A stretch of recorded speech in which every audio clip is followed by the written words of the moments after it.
Hello, hello, je suis ravie de vous retrouver pour cette guidance Oracle Astro des taureaux et ascendant taureau pour le mois de septembre.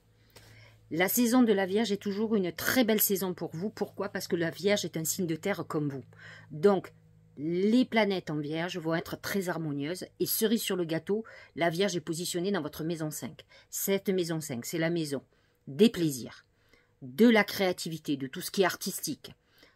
Des bébés. Si vous avez envie de faire un enfant et que vous êtes taureau ou ascendant taureau, c'est la meilleure période pour faire un bébé. Croyez-moi. Vous avez aussi, c'est la maison, pour moi, une maison chanceuse. Une maison qui est très connectée à vos guides, ce qui fera que la nouvelle lune et la pleine lune de ce mois-ci seront hyper importantes pour vous. Vous n'avez pas intérêt à laisser passer de faire vos vœux. Croyez-moi, lorsqu'on a le soleil en maison 5. Et vous avez Mercure aussi, qui est dans cette maison 5 entre le 9 et le 27 septembre. Alors certes, lorsque la nouvelle lune sera là, Mercure ne sera pas en Vierge. Mais par contre, cette maison 5 vous reconnecte et amène, comme c'est la maison de la créativité et de la chance, lorsque vous allez créer vos vœux, vous allez être complètement connecté. C'est la maison inspirée. Inspiré, c'est-à-dire connecté à vos guides qui vous envoient les messages. Donc, le 3 septembre, les taureaux et ascendants taureaux, vous avez tout intérêt à faire des vœux, à les noter, à vous mettre en apaisement d'abord, faire de la méditation, allumer une bougie, vous notez vos vœux, ce que vous désirez, comme si c'était déjà réalisé, et vous remerciez. Vous remerciez parce que vous êtes heureux, vous essayez de le ressentir, utilisez cette énergie créative pour ressentir à l'intérieur de vous. Vous aurez aussi la pleine lune du 18 septembre qui est en poisson, mais le poisson est un signe harmonieux pour vous. Et là, on est dans l'axe 5-11. La maison 11 est la maison de vos protections. Donc, vous comprenez que cette pleine lune sera hyper importante. Si vous avez loupé, ou même si vous avez fait vos vœux le 3, le 18 septembre, je vous invite à faire de nouveau des vœux, d'autant plus que cette pleine lune sera très en harmonie avec votre signe, puisque Uranus sera entre 26 et 27 degrés, et la pleine lune sera 25 degrés 41, presque 26. Donc, Uranus sera en trigone avec le soleil et en sextile avec la lune. C'est des mots qui sont complexes, mais ça veut dire qu'il sera complètement en harmonie, et Uranus va amener une part d'imprévu, et Uranus, n'oublions pas, c'est la planète, c'est le ciel, c'est Uranos, le dieu du ciel. Donc, vous serez dans une pleine lune le 18 septembre, très particulière, où tout peut arriver. Uranus peut amener un bouleversement comme l'éclair. Il représente l'éclair. Donc, très en harmonie avec cette pleine lune, vous aurez des planètes très importantes. Vous aurez même Neptune, qui sera en conjonction avec la lune, mais qui est en harmonie avec votre signe, et en harmonie, en sextile avec Uranus aussi. Donc, voyez cet amas de planètes qui active, qui rendent surpuissante cette pleine lune du poisson. Donc, voilà qui est dit. Donc, vous aurez compris, cette saison de la Vierge et les lunes de la Vierge du mois de septembre sont hyper importantes pour vous, donc ne les laissez pas passer. Ensuite, nous allons rentrer dans la saison de la Balance, qui n'est pas trop en désharmonie avec vous, juste que la Balance est dirigée par Vénus comme votre signe. C'est pas la même vision de la beauté et de l'amour. La Vénus de la Balance est beaucoup plus dans la beauté, la séduction. Je dis pas que les taureaux n'ont pas du charme, bien au contraire. La Vénus du taureau, ce sont des jouisseurs. Ils aiment bien manger, ils aiment bien faire l'amour. Ils sont moins dans la beauté, ils sont dans le plaisir en particulier. Donc cette Vénus en Balance va vous pousser. Elle est positionnée dans votre maison 6, qui est la maison du travail et de la santé. Faites très attention avec une maison en maison 6 et en Balance à vos excès. Le taureau, je connais beaucoup de taureaux qui sont diabétiques, parce qu'ils sont dans l'excès de la nourriture, de certaines choses, alors que vous avez des taureaux qui sont beaucoup plus dans la beauté, qui ont pris une Vénus beaucoup plus dans la beauté, comme la Balance. Donc faites très attention, parce que vous serez beaucoup plus dans l'excès, mais ça peut être un moment où vous êtes très recentré sur vous et sur votre beauté. Le Soleil et Mercure aussi vont vous concentrer sur votre santé. Mercure, dans votre maison 6, vous pousse à l'harmonie, à l'équilibre. Donc, ce qui est déséquilibré dans votre vie, il va falloir le rééquilibrer. Donc, voyez ce qui est en déséquilibre au niveau de la santé. Et pour le savoir, il faut écouter son corps. Les planètes en Vierge, en maison 5, vous amènent, la Vierge amène, c'est le corps, c'est le bien-être. Donc ce qui ne fonctionne pas bien dans votre corps, c'est votre corps qui réagit et qui vous dit « Attention, là il y a un problème ». Ensuite, nous avons Vénus qui va passer en Scorpion. Et là, le Scorpion, très important pour vous, c'est votre signe complémentaire et opposé. Positionné dans votre maison 7, Vénus vous apporte la possibilité d'une rencontre très passionnée, très sexe, avec qui vous pourriez vous projeter en avenir. Ça, c'est pour les célibataires. Ceux qui sont en couple, c'est un renouveau du couple. On retrouve une libido, le désir, l'envie de passer des heures et des heures ou des week-ends dans la chambre. Donc, on est dans un truc plutôt sympa. Alors, effectivement, avant que Mercure soit en Vierge, il était en Lion. Il y est jusqu'au 9 septembre. Et là, il est positionné dans votre maison 4. Mercure est concentré sur tout ce qui est familial. Peut-être êtes-vous en train de construire une maison pour mettre tout le monde, une maison dont vous serez très très fier. Mars est en Cancer dans votre maison 3 à partir du 5 septembre. Le Cancer est en harmonie avec votre signe. La maison 3 est une maison très connectée. Le Cancer est très intuitif. On est dans une volonté de rencontrer du monde, d'avoir des relations harmonieuses avec les gens. On est dans la douceur quand même. Hein. Et il y a une volonté quand même d'échanges très importants et d'augmenter son réseau. Comme vous le savez, toute l'année, Jupiter est en Gémeaux. Pour vous, ça y est. L'année dernière, c'était votre année. Jupiter avance d'un cran. Donc, il passe dans votre maison 2, qui est la maison financière, la maison du patrimoine. Jupiter en Gémeaux vous pousse à investir. Investir, acheter un bien immobilier, acheter des biens immobiliers, rénover une maison. On est dans le patrimoine, dans le grossissement du patrimoine. On est aussi dans une période où on peut avoir des idées nouvelles, faire des choses nouvelles, démarrer une activité nouvelle, reprendre des études justement pour transformer sa vie professionnelle. Et vous avez Mars qui jusqu'au 4 septembre est en Gémeaux, qui pousse, qui réactive ce Jupiter, qui va vous pousser à agir pour accroître votre patrimoine et votre argent. Uranus est toujours dans votre signe. Vous savez qu'il peut amener beaucoup d'insécurité pour vous. Le taureau a besoin de sécurité. Uranus, c'est tout ce qui est soudain. C'est la foudre. C'est les événements qu'on n'attend pas. Là, il touche le dernier décan des taureaux. Ceux qui sont presque gémeaux. Ceux qui sont autour du 18 mai, 19 mai. Vous voyez ? Donc c'est vous à qui tout peut se changer du jour au lendemain.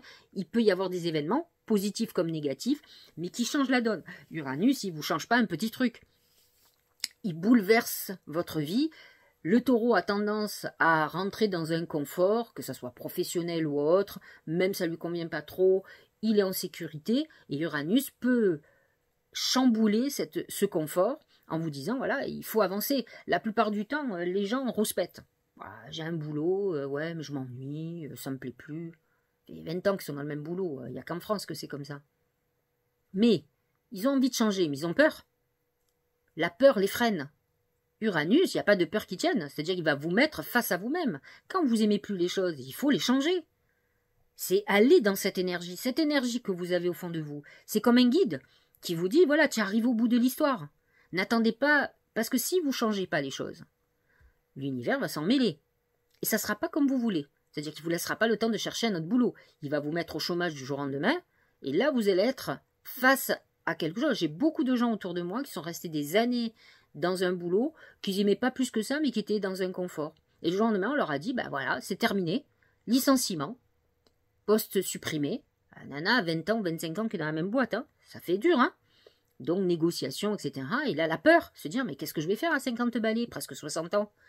Et puis, il y a des portes qui s'ouvrent. Parce qu'il faut ouvrir les portes. On n'est pas mort à 60 ans. C'est dans la tête, de toute façon. Puis nous, notre génération, on n'est pas prêt d'avoir la retraite. Moi, je crois que je vais avoir 58 ans dans pas longtemps, au mois de septembre. Et je crois que c'est jusqu'à 67. Pour toucher quelque chose de pas extraordinaire. Donc, je n'ai pas fini de bosser. Donc, et je ne suis pas la seule dans ce cas-là. Que ce soit des gens qui sont dans l'administration ou qui soient ailleurs. On se rend compte que de toute façon, on va mourir au boulot. Donc il y a intérêt de pouvoir rebondir, de se réinventer, de dire c'est le moment de faire des choses nouvelles et des choses qui nous éclatent. Donc n'ayez pas peur. quand l'univers s'en mêle, c'est que déjà vous y aviez pensé il y a longtemps, mais que vous n'avez pas le courage de faire. Alors il vous donne un coup de pied aux fesses et vous êtes confronté. J'ai souvent cette configuration sur les couples. J'ai beaucoup de gens qui me consultent, qui me disent « Ouais, j'en ai marre, je veux quitter mon mari, etc. » J'ai dit « Vous devriez commencer à organiser, je ne vous dis pas de le quitter, mais je ne suis pas prête. » Ok, que vous ne soyez pas prête, ce n'est pas un problème, mais n'attendez pas. Parce qu'à un moment donné, ça ne sera pas comme vous voulez. Hein. Vous n'aurez plus les cartes en main. Et vous allez subir. Il faut que vous montriez à l'univers, à Dieu, que vous avancez dans ce sens, parce qu'autrement il va vous l'imposer et ça va être violent. Et tous ceux qui l'ont vécu, ça a été violent. Je leur ai expliqué pourquoi ça a été violent. J'espère qu'ils l'ont compris, parce que de toute façon, ils ont été dans la tourmente. Donc autant quand on sent les choses, ne pas attendre. Moi j'ai des cas qui étaient extraordinaires. Le mari et la femme étaient d'accord, ils avaient séparé, mais ils avaient décidé, on était en janvier par exemple, d'attendre le mois de juin pour que les enfants aient fini l'année scolaire. Moralité entre-temps, il y en a un des deux qui a rencontré quelqu'un. Mais j'allais vous dire, où est le problème? Puisque de toute façon, ils étaient d'accord, ils s'aiment plus, ils vont se séparer. Ça a été un sketch. Il a suffi qu'il y en ait un des deux qui rencontre quelqu'un pour que ce soit la crise. Mais je vois pas où est la crise, puisque vous vous aimez plus. Bien entendu, en attendant encore 6 mois. Bien sûr que vous n'allez pas attendre 6 mois d'être séparés pour pouvoir rencontrer, mais c'est normal. Je ne comprends pas ce problème d'ego, de jalousie, quand on n'aime plus quelqu'un. Où est le problème? Il faut dépasser ce genre de choses. J'ai expliqué, j'ai dit, mais... Et je leur avais dit, j'ai dit, mais il va y avoir une troisième personne. Et dès qu'il y a une troisième personne, c'est la fin du monde. J'en ai très très peu que cette intelligence du cœur de dire, mais ça n'a pas d'importance. Que ce soit lui ou l'autre, à un moment donné, c'est normal, on en a ras-le-bol d'être seul, on a besoin de ressentir des sentiments, mais c'est complètement humain. Mais l'autre est jaloux, ne supporte pas que l'autre n'ait pas attendu. Mon Dieu, mon Dieu, mon Dieu. Qu'on se complique l'existence. Bon, enfin bref. Donc, nous finissons avec le poisson. Alors, j'en ai encore 2. Le poisson. Nous avons Neptune en poisson qui touche les derniers décans. Mais en 11, connexion extraordinaire, hyper intuitivité. Et Saturne, qui quand même vous met en épreuve. Vous pouvez avoir quelqu'un d'un certain âge qui peut être là comme une aide, qui peut être très importante. Vous avez quelqu'un qui peut vous conseiller, mais vous pouvez avoir aussi un défunt qui n'est plus là, qui vous protège énormément. Alors, je vais vous expliquer quelque chose que j'ai expliqué au Capricorne, qui vous concerne. Nous avons Pluton qui re-rentre dans le signe du Capricorne, donc à 29 degrés. Vous avez Uranus qui est dans votre signe, qui est entre 27 et 26. Vous voyez, il y a une différence de 2 degrés. 27 à 29, 2 à 3 degrés. Quand vous avez des planètes lourdes comme Pluton ou Uranus, elles ont une orbe de 8 degrés. Ce qui veut dire, qu'est-ce que ça veut dire en clair? C'est que jusqu'à 8 degrés d'écart, c'est-à-dire que par exemple, Uranus pourrait être à 21 degrés, elles interagissent entre elles. C'est un aspect positif puisque le taureau est un signe de terre et Pluton est un signe de terre aussi. Mais ce qui est intéressant, c'est que ce mois-ci, il y a le soleil qui est en vierge aussi. Mercure qui est en vierge aussi. Et donc nous avons les 3 planètes, les 3 maisons de terre, les signes de terre, pardon, vierge, taureau et Pluton, qui vont interagir, qui vont faire un grand triangle. Donc vous faites partie des chanceux avec les vierges et les capricornes. Nous aurons ça, je pense, autour du, justement, à la pleine lune du 18. Pourquoi? Parce que la pleine lune, le soleil sera à 25 degrés 41, 25-26, en trigone avec Uranus et en trigone avec Pluton. On a ça pendant plusieurs jours, hein, parce que là, le soleil en vierge sera à 25 degrés, le lendemain il sera à 26, le surlendemain il sera à 27. Donc le trigone avec Uranus et à Pluton, il va durer plusieurs jours.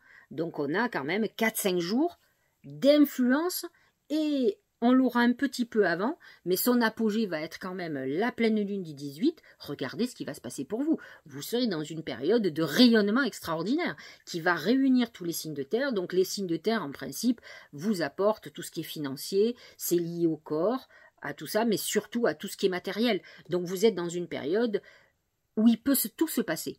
C'est-à-dire que si vous êtes ascendant taureau ou taureau, vierge ou ascendant vierge, ou Capricorne ou ascendant Capricorne, vous allez être dans une période exceptionnelle et une pleine lune. Donc c'est pour ça que je vous disais, vous en tant que taureau et ascendant taureau, surtout faites des vœux autour du 18 septembre.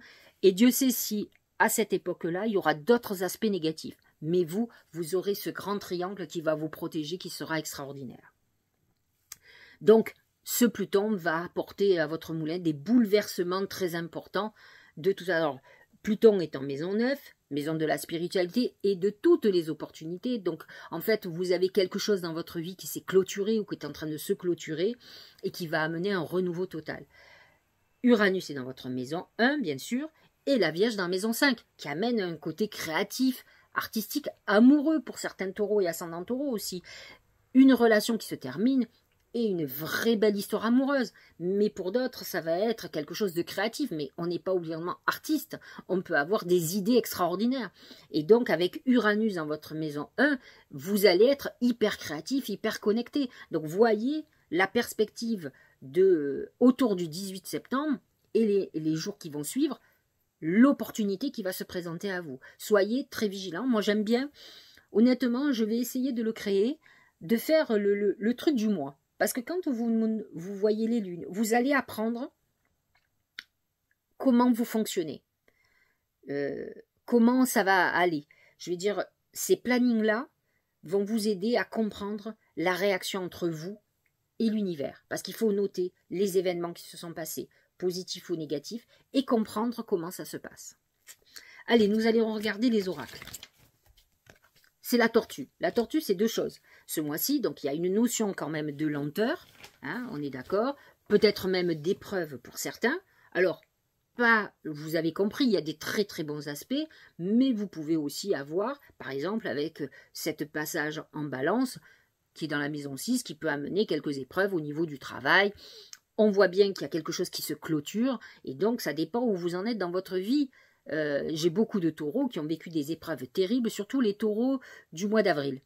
Parce qu'en fait, nous avons pas loin, là, Pluton est à 29, mais il est à 1 ou 2 degrés, de 0 degré du Verseau. Et le Verseau est en carré avec le soleil du taureau quand il est autour de 0 et 1 degré. Donc les taureaux qui sont du 21, 22, 23, 24 avril, c'est compliqué pour eux. Et encore aujourd'hui.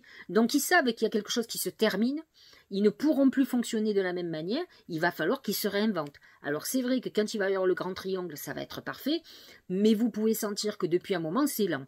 Vous en avez d'autres qui ne vivent pas du tout la même chose, qui ont vécu les épreuves, mais qui maintenant sont sortis de là, surtout les taureaux 2e et 3e décan, où là ils ont effectivement des planètes de la fin du signe, surtout les derniers décans, qui les aident. Uranus amène des bouleversements. Alors ça peut les déstabiliser, mais ça peut leur ouvrir des perspectives extraordinaires.